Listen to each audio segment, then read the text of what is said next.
Alright, so this is my circuit. It's a tone modifier generator. You just hit this button and it makes a sound, and you can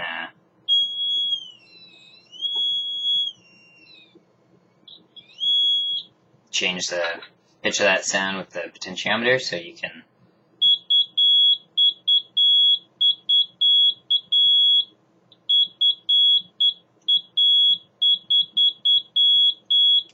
make a song or talk in Morse code or something.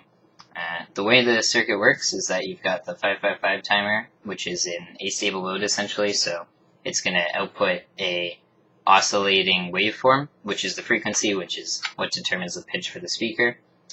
You've got a 4.7 microfarad capacitor that's charging and discharging, making time highs and time lows. Pin 2, the trigger, detects when the charge is high, and the threshold, pin 6, detects when it's low, and that's what creates the oscillations and the frequency. You have you can change the time high and time low by adding resistance. So what I have is on pin 7, which is the discharge, which is going to affect time low. I have in total 16 kilo ohms, a 15 kilo ohm resistor, and a 1 kilo ohm resistor.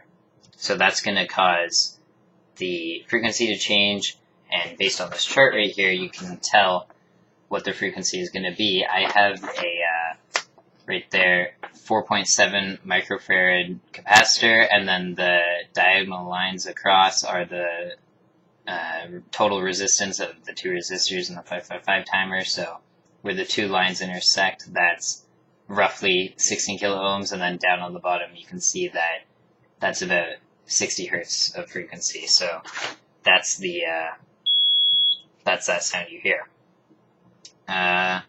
Pin 4 is the reset. It doesn't do anything in the circuit, it's just connected to power.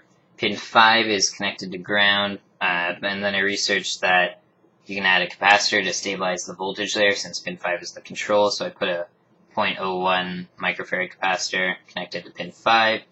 Here the capacitor is connected to pin 1, which is ground, and then you have pin 8, which is connected to the power here.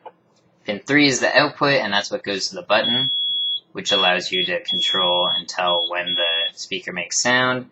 That goes into a potentiometer, which adds a little more resistance and allows the user to control the exact tone they want based on that 60 hertz frequency.